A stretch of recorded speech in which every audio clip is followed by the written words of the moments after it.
اعوذ باللہ من الشیطان الرجیم بسم اللہ الرحمن الرحیم مولا امیر المومنین علی ابن ابی طالب علیہ السلام، ہم جو کہتے ہیں یا علی مدد، کیا اہل بیت اطہار مدد کو آتے ہیں، ہماری مدد کرتے ہیں؟ کیا کہیں ایسا تو نہیں ہے کہ یہ شرک ہو؟ نہیں، امیر المومنین علیہ السلام سے ہم جو مدد طلب کرتے ہیں وہ خدا کے مقابلے میں نہیں کرتے۔ اللہ رازق ہے، اللہ ہی پوری کائنات کا خالق ہے، اہل بیت اطہار اللہ کی عظیم ترین مخلوق ہیں، لیکن امیر المومنین علیہ السلام جو اللہ کی ہم ان سے مدد مانگتے ہیں تو یہ اللہ نے ان کو طاقت دی ہے، اتنا قوت دی ہے کہ وہ ہم انسان گناہ گاروں کی مدد کو آتے ہیں اور مدد کرتے بھی ہیں۔ قرینہ موجود ہے، شواہد ہیں، معجزات ہیں۔ کتاب کا نام ہے تحفۃ الصائمین، عبداللہ مساج نام ہے اس کا، بالکل نجف اشرف کے ساتھ ہی پڑوس میں اس کا گاؤں ہے۔ بہت عبادت گزار ہے، بہت عبادت کرتا ہے، اتنا عبادت کہ شیعہ نے امیر المومنین علیہ السلام اس پر رشک آتے تھے، دیکھتے تھے کہ اتنی عبادت۔ تو امیر المومنین علیہ السلام کا ایک شیعہ ہے، کہا کہ جب موقع ملا تو میں عبداللہ سے پوچھوں گا کہ آپ اتنا پرہیزگار، اتنا متقی کیسے بنے؟ کیا آپ کی کسی اولیاء اللہ سے ملاقات ہوئی؟ کیا کسی مجتہد عالم دین نے آپ کو اتنا سمجھایا؟ کیا کوئی آپ نے ایسا خواب دیکھا کہ جس میں جنت بھی دیکھی ہو، جہنم بھی دیکھی ہو؟ وہ کہتے ہیں جب موقع ملا تو میں بھی پوچھوں گا۔ امیر المومنین علیہ السلام کے ماننے والے نے کہا عبداللہ سے میں یہ پوچھوں گا۔ پھر کیا ہوتا ہے، عبداللہ ایک دن ہی، پورے دن، ہفتے میں ایک دن ہی گھر سے باہر آتا تھا، جمعے والے دن نماز جمعہ ادا کرنے کے لیے۔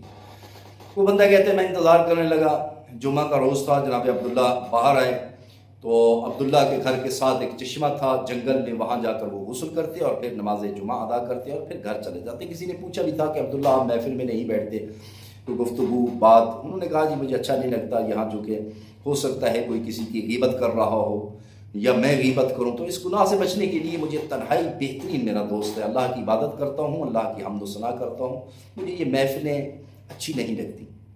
بہرحال جمعہ کے روز جیسے ہی عبداللہ گھر سے باہر نکلا، امیر المومنین کا وہ ماننے والا وہ بھی پیچھے پیچھے، جب عبداللہ جنگل میں پہنچا وہ بھی ساتھ پہنچا تو اس نے کہا عبداللہ بھائی اگر آپ اجازت دیں تو ڈول کے ساتھ پانی میں آپ کو نکال کر دیتا ہوں تاکہ آپ غسل کر لیں۔ جناب عبداللہ نے کہا ٹھیک ہے۔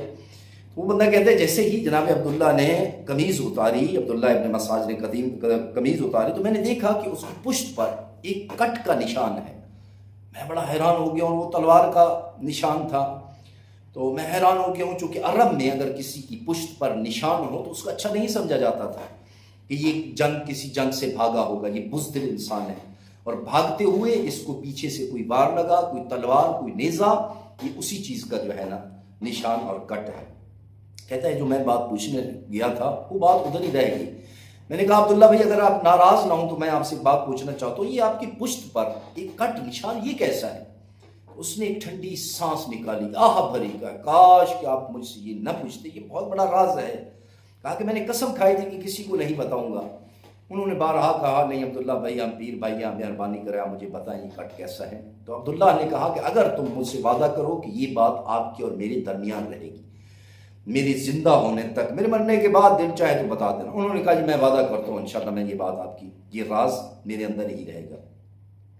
تو عبداللہ نے کہا کہ اس سے پہلے میں اتنا متقی نہیں تھا، میں پرہیزگار نہیں تھا، میں بہت ہی گناہ گار تھا، میں شراب پیتا تھا، میں رات کو چوریاں کرتا تھا، ڈاکے مارتا تھا۔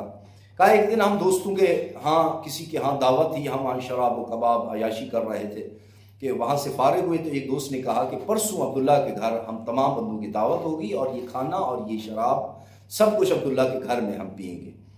کہتا ہے میں نے وہاں ہمیں بھر دی، میں نے کہا ٹھیک ہے۔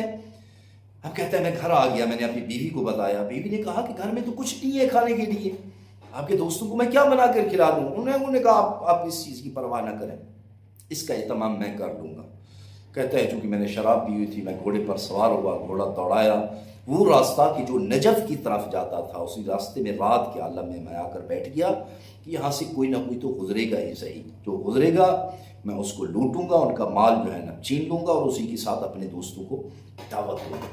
کہتے ہیں میں نے ایسا کیا، وہاں گیا، موسم خراب ہو گیا، موسلا دھار بارش ہونے لگی، بہت تیز طوفانی بارش تھی۔ میں وہاں بیٹھا تھا کہ آسمان سے جو ہے نا بجلی چمکی، میں نے دیکھا دور سے دو مستور ہیں پردے میں لپٹی ہوئی، وہ اسی راستے سے آ رہے ہیں۔ میں خوش ہو گیا، میں نے کہا میرا کام ہو گیا، کیونکہ یہ عورتیں ہیں ان کے ساتھ مزاحمت نہیں کرنی پڑے گی، لڑائی نہیں کرنی پڑے گی، میں ان کو دمکاؤں گا، ڈراؤں گا، جو کچھ بھی ہوگا ان کے پاس درہم دینار وہ نکال کر مجھے دے دیں گے۔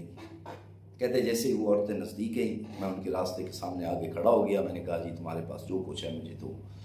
انہوں نے جو کچھ بھی تھا وہ دے دیا. پھر آسمان سے ایک دفعہ بجلی کڑکی, بجلی چمکی تو میں نے دیکھا کہ ایک بوڑھیا عورت ہے, اس کے ساتھ ایک نوجوان خوبصورت لڑکی بھی ہے. کہتا ہے کہ میری نیت تبدیل ہو گئی. میں نے بڑھیا سے کہا کہ آپ جائیں, جس کام جا رہی ہیں آپ اپنے گھر جائیں گی اور یہ بچی میرے ساتھ جائے گی, یہ لڑکی میرے ساتھ جائے گی, اور اس کے ساتھ میں عقد کروں گا, نکاح کروں گا. جیسے ہی کہا تو وہ عورت تڑپ گئی, بوڑھی عورت. وہ کہنے لگی اللہ کا تمہیں واسطہ ہے, اہل بیت کا واسطہ ہے, ایسا ظلم نہ کرو, یہ یتیم بچی ہے, بڑی مشکل سے میں نے اس کو پالا ہے, کل اس کی شادی ہے, اور اس نے آخری گزارش آخری التجا مجھ سے یہی کی ہے کہ ہو سکتا ہے میرا شوہر مجھے نہ آنے دے, رات کا عالم ہے, تھوڑا سا سفر ہے, جا کر امیر المومنین کی روضے کی میں جا کر زیارت کر رہا ہوں.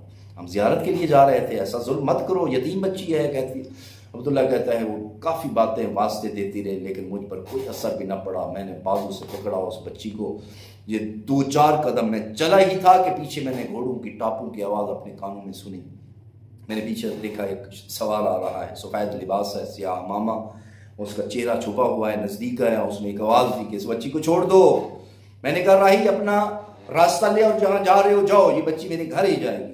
بس یہی کہنا تھا. آپ کو کہتا ہے مجھے پتہ ہی نہیں ہے, اندازہ ہی نہیں ہوا کہ اس سوار کا ہاتھ بڑھا یا اس کی تلوار بڑھی, کہ انہوں نے ایک تلوار ماری, وہ جو میری پشت پر لگی, میں گرا, منہ کے بعد زمین پر گر گیا.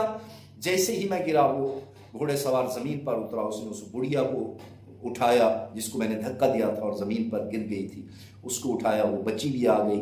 اس بڑھیا عورت نے شکریہ ادا کیا, مہربانی, آپ کا احسان عظیم ہے, آپ نے ہماری آبرو, ہم نے عزت بچا لیا آپ نے. لیکن اگر اتنا احسان کیا ہے نا تو تھوڑا سا احسان یہ بھی ایک اور بھی کر لو, تھوڑا سا راستہ رہتا ہے, ہمیں امیر المومنین کی روضے کی زیارت بھی کرا دیں. یہ یتیم بچی ہے اور آخری اس کی آرزو یہی ہے, کل اس کی شادی ہے. تو اس وقت اس سوار نے اپنے چہرے سے نقاب اتارا اور کہا کہ آپ کی زیارت ہوگی, میں ہی علی ابن ابی طالب ہوں. وہ دونوں بہت خوش ہوئے, انہوں نے ہاتھ چومے, امام کی زیارت کی. کہتا ہے میں بے ہوش پڑا تھا لیکن یہ ساری باتیں میرے کانوں تک ٹکرا رہی تھی. میں نے اپنے آپ میں سوچا عبداللہ اب تمہاری تقدیر بدلنے کا یہ لمحات ہیں. اگر توفیق نہ ہوتی, اگر تمہاری قسمت میں نہ ہوتا تو ایک ہی وار سے, امیر المومنین کی وار سے کون بچ سکتا ہے. اس کا مقصد یہ ہے کہ امام ہمیں ایک معجزہ, امام ہمیں ایک چانس, ایک موقع دینا چاہتے ہیں. کہتے ہیں میں نے کوشش کی کہ بولوں, اپنی زبان کو حرکت دی تو زبان نے میرا ساتھ دیا. میں نے ایک ہی لفظ کہا, میں نے کہا میرے مولا آقا آپ کریم ابن کریم ہیں, کیا مجھ جیسے گناہگار کی بھی توبہ قبول ہو سکتی ہے. کہتے ہیں بس یہی کہنا تھا کہ امیر المومنین نے خود قدم بڑھائے اور مجھے کہا ارادہ کرو اٹھانے کے لیے, ہم اہل بیت اطہار موجود ہیں. مجھے پکڑ کے اٹھایا, اٹھانے کے بعد تھوڑی سی مٹی اٹھائی, میرے زخم پر لگئی. عبداللہ ابن مسعود کہتے ہیں یہ زخم بہت بڑا تھا لیکن امیر المومنین نے جیسے ہی وہ مٹی لگائی بالکل چھوٹا سا زخم باقی رہ گیا اور زخم اسی وقت ختم ہو گیا, خون بند ہو گیا. کہتا ہے میں نے توبہ کی, امام کے پاؤں پر گر گیا, امام کے پیروں کو چوما, پھر جو ہیرے جواہرات یا جو بھی میں نے ان سے لوٹا تھا وہ درہم دینار ان کو واپس کیے. بڑھیا سے بھی معافی مانگی. امیر المومنین سے کہا مولا آپ ہی دعا کریں, میں بہت گناہ گار ہوں, میری زندگی سنور جائے. امیر المومنین نے کہا کہ میں وعدہ کرتا ہوں آپ کے لیے میں دعا ضرور کروں گا, چونکہ آپ کا نیت تبدیل ہو گئی ہے, گویا کہ آپ نے سچی توبہ کر لی ہے. اب میں علی ابن ابی طالب آپ کا سفارش اللہ کے ہاں بھی کروں گا. اس کے بعد عبداللہ کہتے ہیں بس وہ آخری رات تھی اور آج کا دن کوشش کرتا ہوں مزدوری کر کے جس سے جو کچھ میں نے لوٹا تھا ان کو واپس کر رہا ہوں, اور صبح سے شام تک بس میرا کام ہی یہی ہے کہ رزق حلال کماؤں, کھاؤں.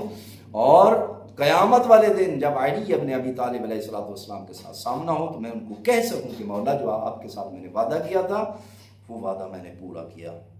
تو یہ ساری داستان اور یہ معجزہ میں نے دیکھا, امیر المومنین کی زیارت کی, اس وجہ سے اب میری زندگی سنور گئی, میں ایک انسان بن گیا اور اللہ نے مجھے ایک تقوی عطا کیا. تو ہے خداوند عالم اہل بیت اطہار کے صدقے میں ہمیں بھی اہل بیت اطہار کے زیارت نصیب فرمائے, اس دنیا میں بھی, قبر میں بھی, آخرت میں بھی.